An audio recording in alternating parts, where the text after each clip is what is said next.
લોકમત ન્યૂઝમાં આપનું સ્વાગત છે। શહેરના અટલાદરા વિસ્તારમાં છેલ્લા કેટલાક સમયથી પાણીની ગંભીર સમસ્યા ઊભી થતાં સ્થાનિક લોકોમાં ભારે નારાજગી જોવા મળી રહી છે। ખાસ કરીને કોઠી ફળિયામાં દૂષિત અને અશુદ્ધ પાણી આવતા લોકોનું રોજિંદુ જીવન મુશ્કેલ થયું છે। પીવાનું પાણી સ્વચ્છ ન હોવાના કારણે આરોગ્ય અંગેની ચિંતાઓ પણ વધી રહી છે। સ્થાનિકોના જણાવ્યા અનુસાર આ સમસ્યાને લઈને તેઓ દ્વારા અનેકવાર સંબંધિત અધિકારીઓ અને પાલિકા તંત્રને રજૂઆતો પણ કરવામાં આવી છે। તેમ છતાં અત્યાર સુધી કોઈ યોગ્ય નિકાલ લાવ્યા નથી। પરિણામે લોકોમાં નિરાશા સાથે ગુસ્સો જોવા મળી રહ્યો છે। આ મુદ્દે હવે સ્થાનિકોએ એકજૂટ થઈને વિરોધનો રસ્તો અપનાવ્યો છે। રહેવાસીઓએ સ્પષ્ટ ચીમકી આપી છે કે જો પાણીની સમસ્યાનું તાત્કાલિક ઉકેલ નહીં આવે તો તેઓ આગામી ચૂંટણીનો બહિષ્કાર કરશે। પાણી નહીં તો વોટ નહીં જેવા સૂત્રો સાથે લોકોએ પોતાનો વિરોધ નોંધાવ્યો હતો। વિચારવા જેવી વાત એ છે કે મૂળભૂત સુવિધા તરીકે ગણાતું પાણી જો લોકોને યોગ્ય રીતે ઉપલબ્ધ ન થાય તો માત્ર તંત્રની બેદરકારી જ નહીં પરંતુ જન આરોગ્ય માટે પણ ગંભીર જોખમ છે। ચૂંટણી સમયે વચનો આપવામાં આવે છે પરંતુ આવી સમસ્યાઓનો સમયસર ઉકેલ લાવવો તંત્રની પ્રથમ જવાબદારી બને છે।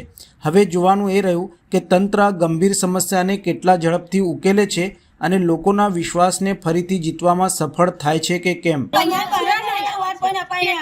આજે આ સમસ્યા 15 વર્ષ પહેલાની જ છે। માનો કે 15 વર્ષ પહેલા લાઈન બદલાઈ, અમારે લાઈન બદલી ખરી પણ પાણી એટલું દૂષિત ને એટલું ખરાબ આવે છે, પીવા લાયક તો છે જ નહીં, અત્યારે જોવા લાયક નથી, એને સૂંઘવા લાયક બી નથી પાણી।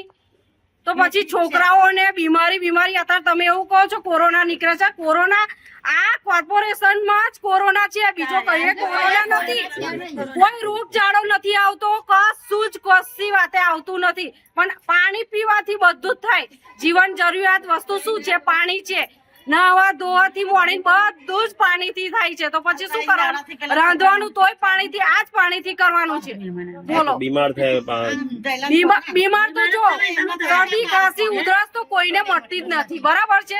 દવાખાનામાં જાય તો કોરોના કઈ રિપોર્ટ કાઢી કાઢે છે, એટલે અત્યારે ડોક્ટરોનું કોઈ એ નહીં, બધા પોતપોતાના માટે જ છે, એવું સમજી લેવાનું, કોઈ જનતા માટે છે નહીં। બેન, આગામી સમયમાં ચૂંટણી પણ આવી રહી છે, શું કહેશો?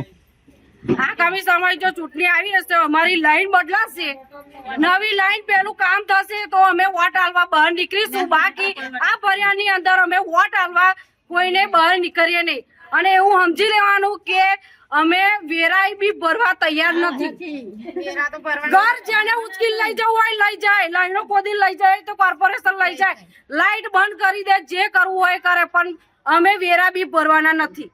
જો લગીને અમારો પ્રશ્નનું સોલ્યુશન નહીં આવે તો લગીને કઈથી વેરા ભરવાના? લાઈટ બિલ ભરીશું તો વેરો કઈથી ભરવાના અમે? એટલે આ સમસ્યાનો હલ પાણી જ છે। પાણીનો સમસ્યાનો હલ થશે ને તો રોડ રસ્તા બી ચેક કરી લો આવીને, બધી સમસ્યા અમારી છે, પણ મેન તો પાણી જ છે। અમારી જીવન જરૂરિયાત વસ્તુ પાણી છે, તો અમારે પાણીની જ સમસ્યા સોલ્વ કરશે તો જ અમે અહીં કોઈને વોટ આલવા નીકળીશું, બાકી અમારા વોટ ફેલ જશે, કોઈ વોટ આલવા નહીં। મેં સુધાબેન ચાવડા।